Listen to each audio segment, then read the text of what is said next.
আপনি কি নেলবান 2 ইনজেকশন সম্পর্কে জানতে চান? এই ইনজেকশন কি কাজে ব্যবহার করা হয়, কিভাবে কাজ করে, এর পার্শ্ব প্রতিক্রিয়া কী হতে পারে এবং ব্যবহারের সময় কি কি সতর্কতা মানতে হবে, সব কিছু সহজ ভাষায় জানাবো আজকের ভিডিওতে। ভিডিওটি শেষ পর্যন্ত দেখুন, কারণ শেষে গুরুত্বপূর্ণ কিছু সতর্কতার বিষয় শেয়ার করব। নেলবান 2 হলো একটি প্রেসক্রিপশন ওষুধ, যার মূল উপাদান হলো নেলবোপিন হাইড্রোক্লোরাইড। ছবিতে যে প্যাকটি দেখতে পাচ্ছেন, এতে প্রতি 2 মিলিগ্রাম অ্যাম্পুলে রয়েছে 20 মিলিগ্রাম নেলবোপিন হাইড্রোক্লোরাইড।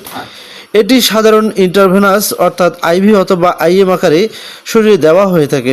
নেলবান 2 ইনজেকশনটি উৎপাদন করেছে ইনসেপ্টা ফার্মাসিউটিক্যাল লিমিটেড এবং প্রতিটি অ্যাম্পুলের দাম হচ্ছে 100 টাকা। নেলবান 2 কি? নেলবান 2 হলো একটি শক্তিশালী পেইন রিলিভার বা ব্যথানাশক ইনজেকশন।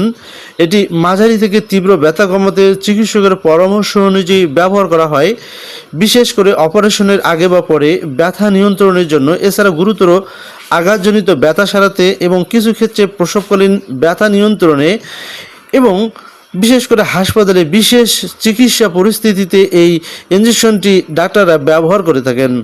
নেলবান 2 এমজি ইনজেকশনটি কিভাবে আমাদের শরীরে কাজ করে, এবার সে সম্পর্কে জানবো। আমাদের মস্তিষ্ক এবং স্নায়ুতন্ত্রে ব্যথার সংকেত পৌঁছায়।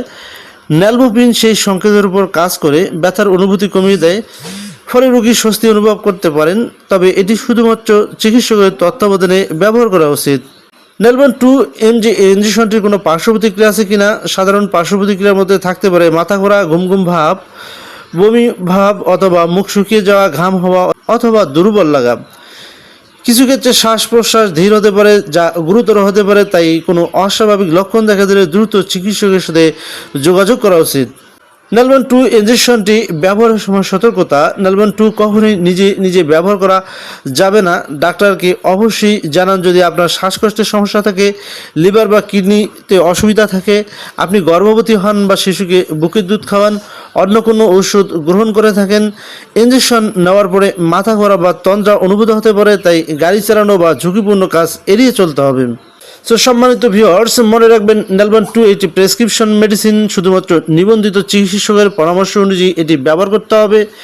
নিজে থেকে ডোজ পরিবর্তন নির্ধারণ অথবা পরিবর্তন করা বিপজ্জনক হতে পারে, তাই নিজে থেকে এটি ডোজ নির্ধারণ না করে অবশ্যই ডাক্তারের সাথে বা ডাক্তারের নির্দেশনা অনুসরণ করে এটি ডোজ নির্ধারণ করতে হবে।